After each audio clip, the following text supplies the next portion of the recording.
In Spain, Toledo was one of the most important Jewish communities. 1,000 years ago, under Muslim rule, the Jewish community thrived here.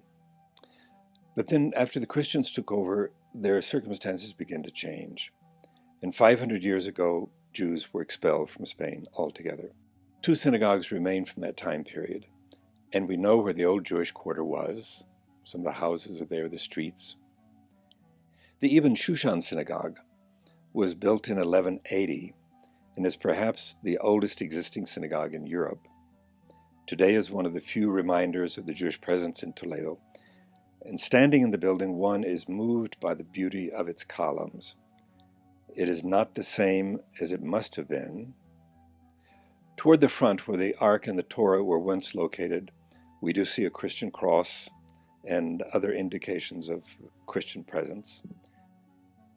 The Jewish quarter of Toledo was attacked in the anti-Semitic riots of 1391, essentially destroying this vibrant community.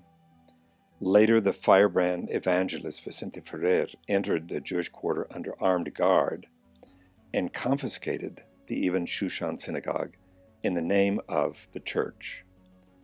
Its name was changed to Santa Maria la Blanca.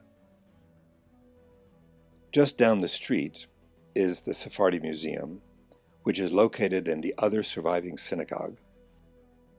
Samuel Halevi Abulafia, the treasurer of the king, built this synagogue in 1357, known today as El Tránsito.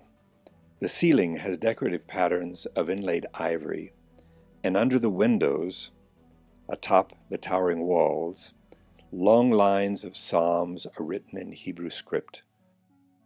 The Ark for the Torah has been preserved, as well as the richly carved plasterwork on the eastern wall. Every surface is ornately beautified. Along the south wall, we see the women's balcony, which would have been covered with latticework to isolate women from the gaze of men.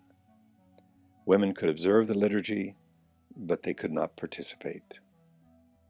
In a patio outside of the building, lapidaries that once covered Jewish graves lie in the sun, bereft of the ones they were supposed to protect, but giving us some insight into the Jews who once lived here.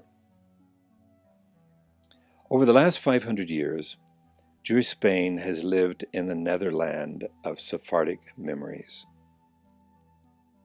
The hatred and distrust of Catholic Spain poised alongside the slowly withering nostalgia among the Sephardim for a life that once was. A mantle of silence fell over the rich Jewish heritage that had existed in this land. Synagogues were converted to churches, and Torah scrolls, menorahs, books, and other indications of Jewish life were carried away or destroyed. Most of the exhibits in the Sephardic Museum today have been brought from Sephardic Morocco and other places. The bare remains of Toledo's Jewish past in these 2 synagogues have been resurrected in recent decades as the Spanish began to recognize the hidden treasure in their midst. They saw the potential of attracting tourism, both Jews and Christians. The mystique of Sepharad has never quite faded, and today shopkeepers and the tourism industry have parlayed it into a highly successful business sector. The streets that were the commercial center of the Jewish quarter now are lined by souvenir shops and restaurants for tourists. A store that specializes in kosher wines and cheeses stands among these souvenir shops, but it's a town where no Jews have lived for 500 years. After questioning, the attendant said that local families do buy kosher wines and cheeses because they consider them to be healthier and better. The Jews are gone, but the glimmer of that history burns on, even though dimly understood through the smoke and mirrors of 500 years of opposing and often hostile historical narratives between Jews and Catholics. The synagogues have been richly restored, and they're beautiful. But something is missing. They're tourists. There's shops. We can walk in the streets of the old Jewish quarter. But there's no Jewish community, no Jews. Jewish organizations have asked for the return of the synagogues, and that hasn't happened.